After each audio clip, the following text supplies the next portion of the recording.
Hi guys, and welcome to our video. Today we're going to be showing you how we make one of our new designs, or actually a redesign, of our Mini Shelby bag. So if you're a maker, then you know the design stage is never quite complete. So we often will edit our existing designs, especially after acquiring a new skill or technique.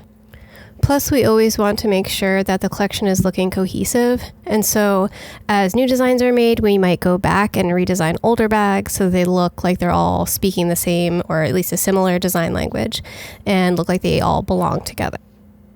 Some of the designs that we have in the collection right now are still in their original form, like how I originally designed them, but there's definitely others that are on their third or fourth versions. Designing can be one of the most rewarding parts of making, but also one of the most frustrating and mentally fatiguing, since not everything will work out to plan the very first time. Usually when I'm designing a new bag, I tend to do anywhere from 1 to 3 versions within that first design space before I feel like I kind of got it right. But I typically will have been thinking of that design for a really long time, like months, maybe even up to a year, before I actually start making a physical prototype and pattern.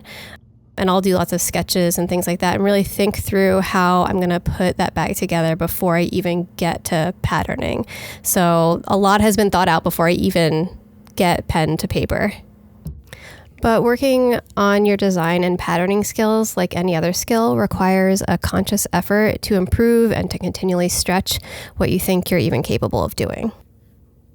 All right, let's catch up on what I'm actually doing in this video here, and I'll try and explain my process and share some tips and tricks and whatever else might pop into my head.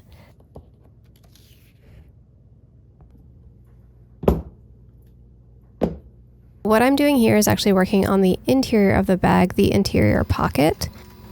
And this was all part of the redesign, and what we actually did was take this new pocket that we created and apply it to all of our bags that have interior pockets. Again, that's kind of that design language that we were talking about earlier, but also we just felt like the pocket needed a redesign.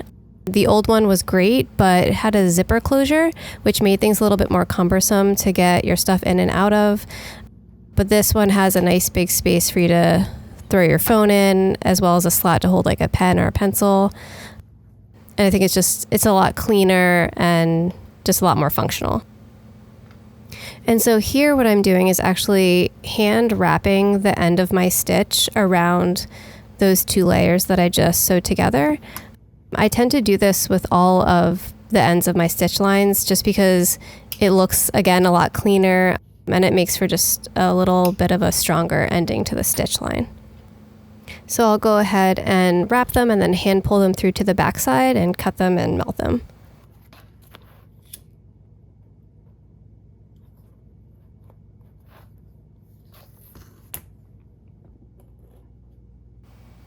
Okay, so here what I'm doing is actually just trimming off a little bit of leather that didn't line up quite right. For this bag, because it is a redesign / new design, however you want to put it, I am hand cutting out, or Nick is hand cutting out a lot of these pieces, and so things might not line up exactly perfect, and rather than spending a ton of time at the sander to get those to line up perfectly, I'll just trim them off with a rotary cutter or a claw knife.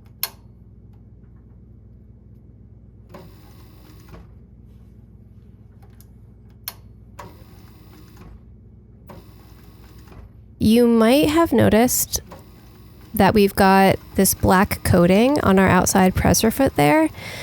And the reason that we did that, so that is actually something that we applied ourselves to the outside presser foot. We did that to minimize the markings that the presser foot can leave on the vegetable tanned leather. It's called Plasti Dip, and it's really meant for like the handle grips of tools and things like that. But it worked really, really well for us. I think we did maybe 3 coatings on there before we got it to a point where it's really not making any marks at all. And so we've been using it like that for quite a few months now and haven't had any issues with it. So it's been really, really helpful. Definitely recommend. There are some other things you can do before getting to a point where you have to put a coating on the presser foot. including backing out the tension rod that is getting put the pressure on the presser foot. So we backed out our rod, and we backed it out a little too far. We started getting an issue called flagging, which is one of your stitches starts to make this big loop.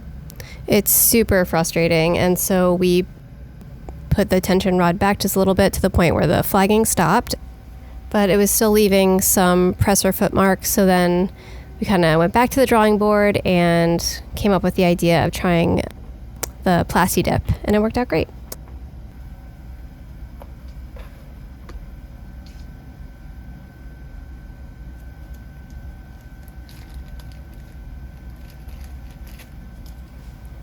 Okay, now I'm getting out the Weaver's double-sided tape to start to put my bottom gusset together. I've tried a lot of different double-sided tapes, and what I love about the Weaver one is how easy it is to get the backing off of it, and it still works really, really well, holds the leather together without issue. In this video, you're probably going to see me use at least 3 different types of adhesive, and I'll try to explain each one of them.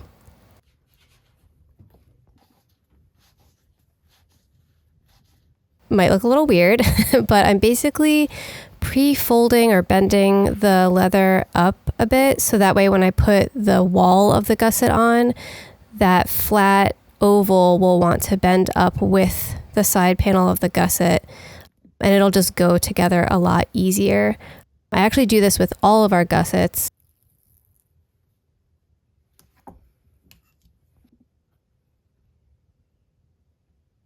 So now I am starting to apply that wall, that side of the gusset that I was talking about, to the flat oval, and you can see how easily that's really coming together. I still always use binder clips, and I know this is going to look completely ridiculous to most people, the amount of clips I use, but if you've ever sewn leather and had the 2 pieces shift as you're sewing them, you'll understand why I might use that many clips, because it is the most frustrating thing because you have to pull it apart and start over. So yeah, I use that many clips.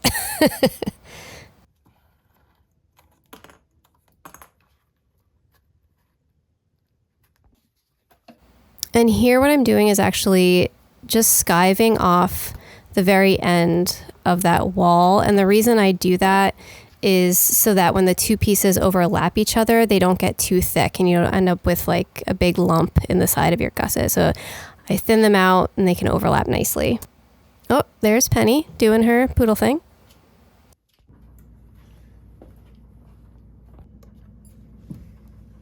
Now we're sewing that gusset together. It probably looks super awkward the way that I have to hold it to sew it, but it's actually quite easy. In designing this gusset, I had to kind of make a decision on how I was going to sew it together. And I really wanted the top side of the stitch to be visible on the inside of the bag.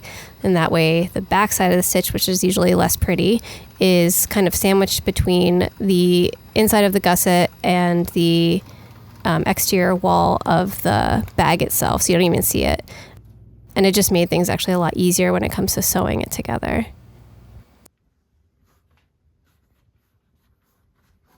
And once they're sewn together, I actually will turn them inside out. The reason I do that is just to get the seam to kind of sit exactly where I want it. You can see when I turn it back inside out, it looks really clean and you get that perfect oval.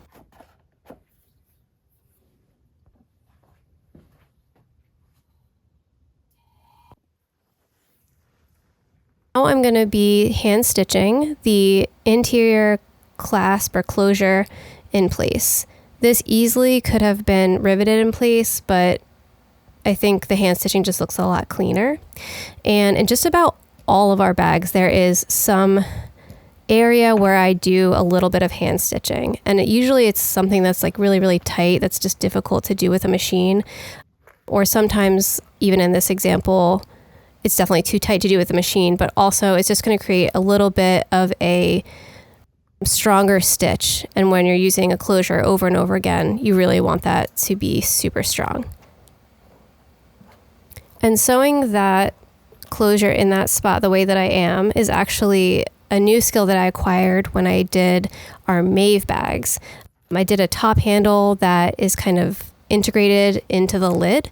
And so I took that same technique and applied it to getting this closure in place. And I just think it looks really clean and nice the way it comes out.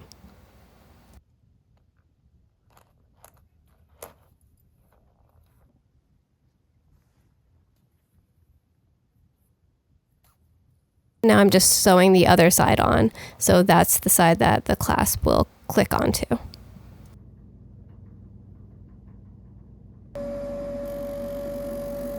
So now I'm sanding the sides of our pocket there. Finishing your edges of your bag is probably one of the biggest decisions you'll make as a bag maker. There's lots of different things you can do. You could leave them raw. You could just burnish them. You could burnish and paint them. And then there's a whole world within that. You could do contrasting paint or matching paint, whatever it might be. But we landed on sanding, beveling, burnishing, and then painting most of our edges. Actually, the interior piece that you're seeing right there, I just sand, bevel, burnish. I don't paint it. The reason being it's on the inside of the bag. It's going to get a lot of wear and tear, and I just didn't think it made sense to be adding paint to that. And to be honest, it's kind of a waste of time because you're not really seeing it except for when you're taking your things in and out. I am beveling off the edge there. So what that means is when you sand an edge, you kind of get this little mushroom effect, and you want to cut that little lip off that it creates. And the beveler that I'm using there is a Palo Santo beveler, edge beveler. Highly, highly recommend them. They're incredibly sharp and work extremely well. I remember the first time I tried to use one, after using a really crappy one for a long time, I just started laughing because of how easy it was, and I could not believe I had used such a crappy tool for such a long time. So highly recommend them. They're definitely worth the price. And you can also send those blades back to the company, and I believe they'll resharpen them for you. I have a friend that resharpens ours for us, but yeah, it's a great tool.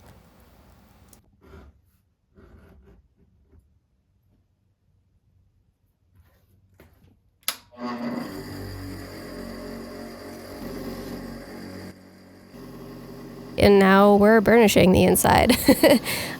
So when we burnish, that's another decision that you have to think about. You can use water, you could use beeswax, you can use Tokonol. We just use water to do our edges. And here you can see I'm getting ready to hand punch a bunch of holes. This is for the weaving technique that I'll be doing in just a little bit. Again, because this is a redesign, a newer design, we don't have dies made for this guy yet, except for the oval on the bottom because that did not change from the last one. So it's all hand cut, hand punched. It's definitely a bit of a pain in the butt, and I hope that one day we can get a die for this one because this guy is super time consuming. Although it's probably working my muscles pretty well. Oh my God, my face in this. I'm just concentrating so hard. I need to get those lined up just perfectly so they don't look crooked in any way, and really, really focused.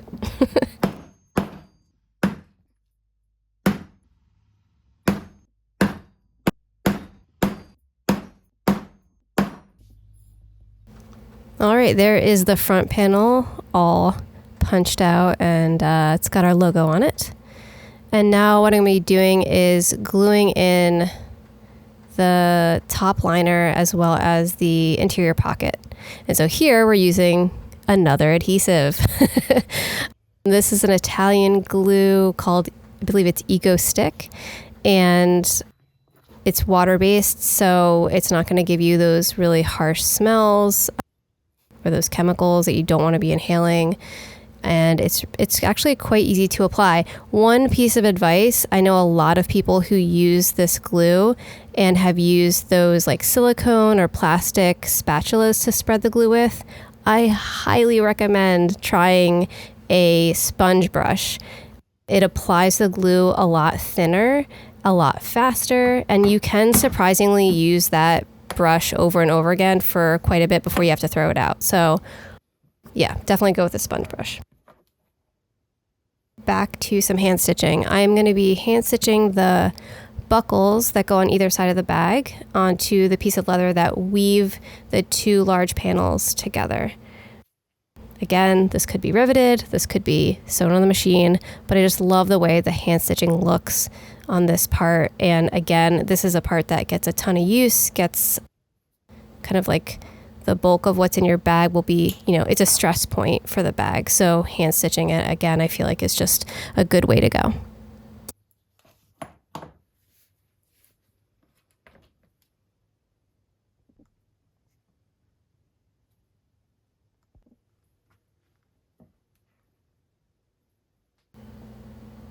So I always cut those pieces of leather that I'm going to weave with just a little bit longer than I need them to be, and then I cut a little triangle out of the bottom.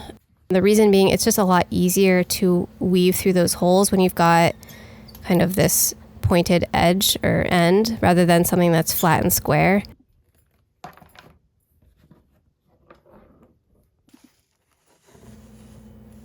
And then I start weaving.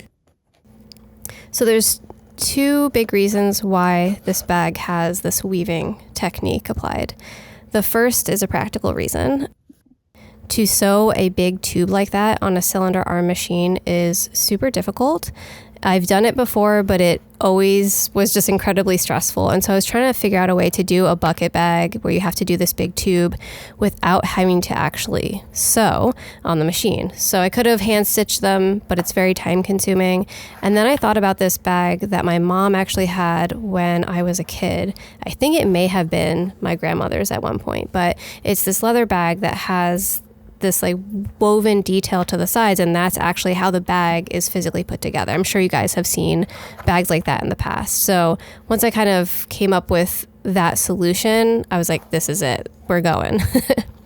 And then when I was working on this redesign,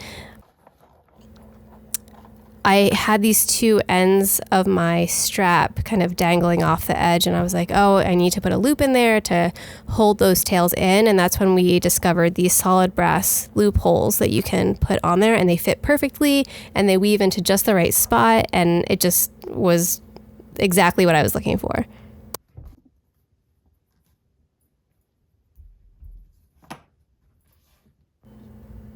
Okay, now that that's all woven in place, you can see me trimming off the excess leather, and then I just use a little bit of Fabri-Tac to glue that end in place. And that will also be sandwiched in between the sides of the bag and the bottom gusset.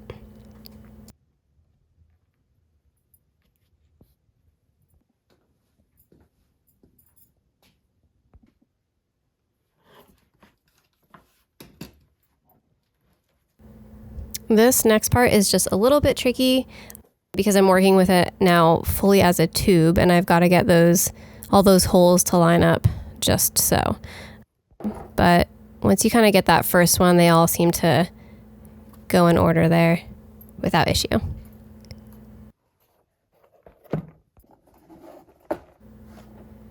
All right, and now the bag is really starting to take shape. I just have to weave that other side in place, and then we can move on to the bottom gusset.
And now we're gonna fit that bottom gusset in place. And this definitely took a bit of trial and error to figure out how to get it just right, but I think I finally figured it out. So I always mark the middle of the inside of the bag with a chalk pencil so I can see where that overlap on the gusset should line up. And once I get that in place, I kind of go around to each corner, if you will, kind of get it centered up. And then I start going around and clipping everything in place. And at this point, there's actually no glue on there at all. I'm just dry fitting to make sure that it's all going to line up before I go ahead and glue.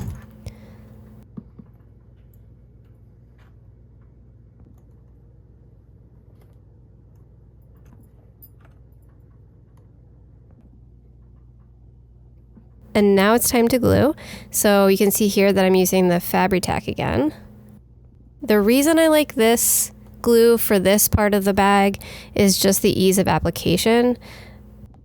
That little nozzle on the end just makes it easy just to squirt it in between the two pieces and squish them together, and you're ready to go.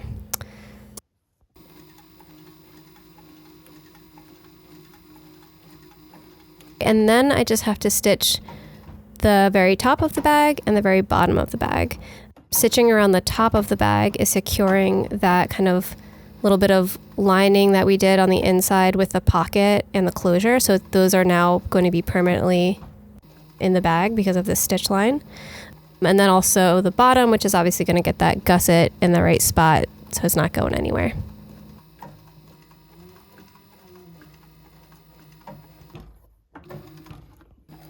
Having a cylinder arm sewing machine makes this part possible. There's no way you could sew a bag like this on a flatbed machine.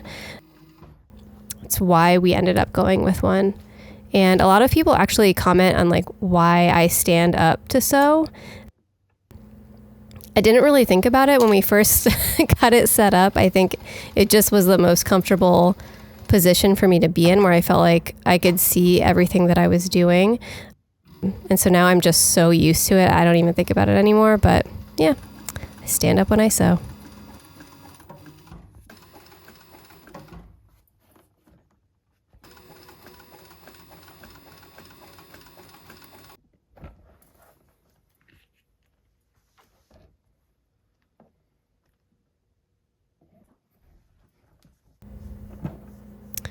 And now I'm just hand pulling those threads over to the back side. This way, when I go to burn them and melt them, you don't get that little ball of melted thread on the outside of your bag, but on the inside where no one's really going to see it.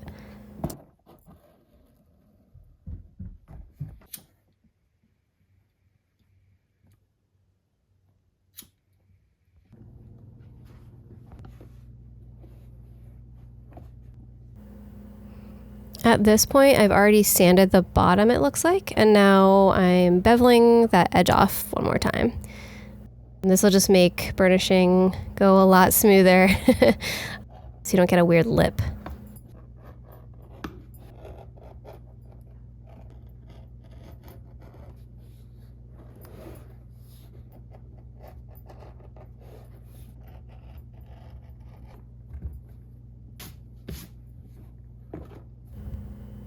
And then beveling the outside edge is always so much more difficult on something that isn't flat. So I kind of just take it a little bit at a time, and I use my fingers underneath to kind of give them some support. And if I can, I'll use the table when possible, but for this bag, because it's round, you really kind of just have to take your time and use your hands as best you can, very carefully.